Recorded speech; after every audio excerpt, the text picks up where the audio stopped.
नमस्कार दोस्तों, नत या जेवर या जंजीर का पूरा एपिसोड आप दंगल टीवी के यूट्यूब चैनल पर देख सकते हैं। आज हम बात करेंगे आने वाले एपिसोड 33 के बारे में, जिसमें आपको देखने को मिलेगा कि शंभू महुआ से कहता है कि तूने धोखे तो शादी कर लिया, लेकिन तुम्हें इस घर में मान सम्मान इज्जत कुछ भी नहीं मिलेगा, ना ही कुछ हक मिलेगा।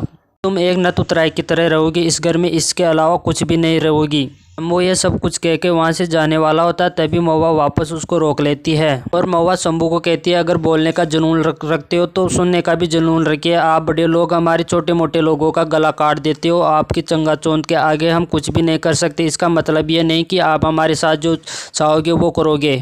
महुआ शंभू को कहती है कि हमें ये सब कुछ करके क्या मिला, हमारा परिवार हमसे छूट गया, हमें लोगों के ताने मिले, नफरत मिली, हमारी बदनामी हुई, सब कुछ सहने के बाद भी मैंने ये सब कुछ किया। महुआ शंभू को कहती है, अगर आपकी शादी ज़बरदस्ती हुई है तो मेरी भी शादी ज़बरदस्ती हुई है, ये बात याद रखना आप। महुआ की ये बात सुनकर शंभू को गुस्सा आता है और वह कहता है कि नत उतराई के लिए तुम्हारे साथ कोई ज़बरदस्ती नहीं हुई, फिर भी तुमने वो सब किया जो तुम करना नहीं चाहिए था।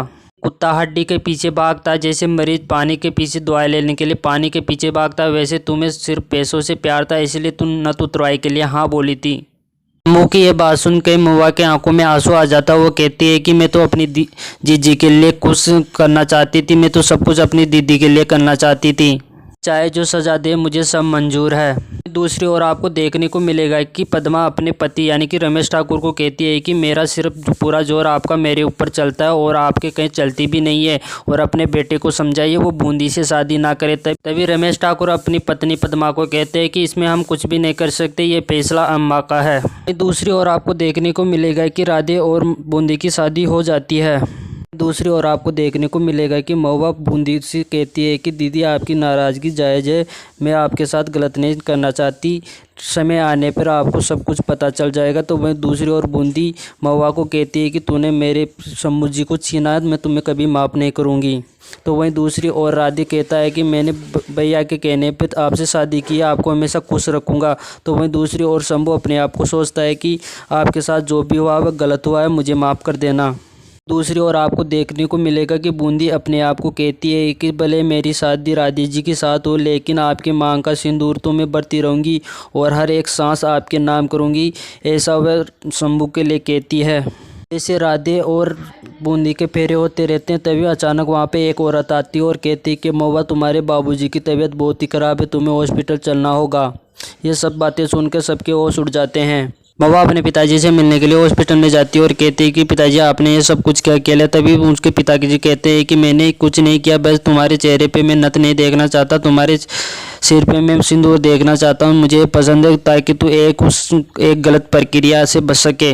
तभी महुआ अपने पिताजी को कहती है कि पिताजी हम ये गांव छोड़कर ही चले जाएंगे। तभी उनके पिता कहते हैं कि नहीं, अब सब कुछ बदल चुका है, तूने पहले बहुत बार कोशिश की है, आखिरकार हमको मिला क्या, जो हम चाहिए था वो सब कुछ तो मिल गया, जो महादेव की कृपा से सब कुछ ठीक हो जाएगा, ऐसा उसके पिता कहते हैं। दूसरी ओर आपको देखने को मिलेगा कि रमेश ठाकुर अम्मा को कहती है कि आखिरकार हमें क्या करना होगा। तभी अम्मा कहती है कि महुआ की शादी हो चुकी, वो भी रस्म पूर्वक। तभी वो कहते हैं कि मैंने भी महुआ को नियम पूर्वक घर में लाया था। तभी अम्मा कहती है कि नियम से बड़ी रस्म होती है, इसीलिए तो अब वो रास विलास नहीं जाएगी। तो वो शंभू कहता है कि वो रास विलास जाए या ना जाए, लेकिन इस घर में नहीं रहेगी महुआ। फिर शंभू की माँ बोलती है, जाती है तो जाने दो, हमारे काहे की नत उतराई की औरत को हमारी बहू बना रही हो। शंभू के पिता भी कहते हैं कि वह अशुद्ध लड़की कैसे रहेगी इस हवेली में। तभी वहाँ पर पास में खड़े रमेश ठाकुर भी कहते हैं कि सारा मूड खराब कर दिया। दूसरी ओर आपको देखने को मिलेगा कि बूंदी भी अपने पिताजी के साथ पहुंच जाती है हॉस्पिटल में और कहती है कि पिताजी आपको क्या हुआ। तभी उनके पिताजी कहते हैं कि मेरे को कुछ नहीं हुआ, मैं तो खुश हूँ, तुम दोनों की शादी एक बड़े घर में हुई है, मैं ये ऐसा कभी भी नहीं सोचता था कि तुम्हारी शादी इतने बड़े घर में होगी। अब हमें अगले एपिसोड में देखना होगा कि रमेश ठाकुर अपनी चाल में कामयाब होता है या नहीं। तब तक के लिए आप हमारे साथ बने रहिए और हमारे यूट्यूब चैनल पर आप नए हैं तो हमारे यूट्यूब चैनल को सब्सक्राइब जरूर कर लीजिएगा। धन्यवाद।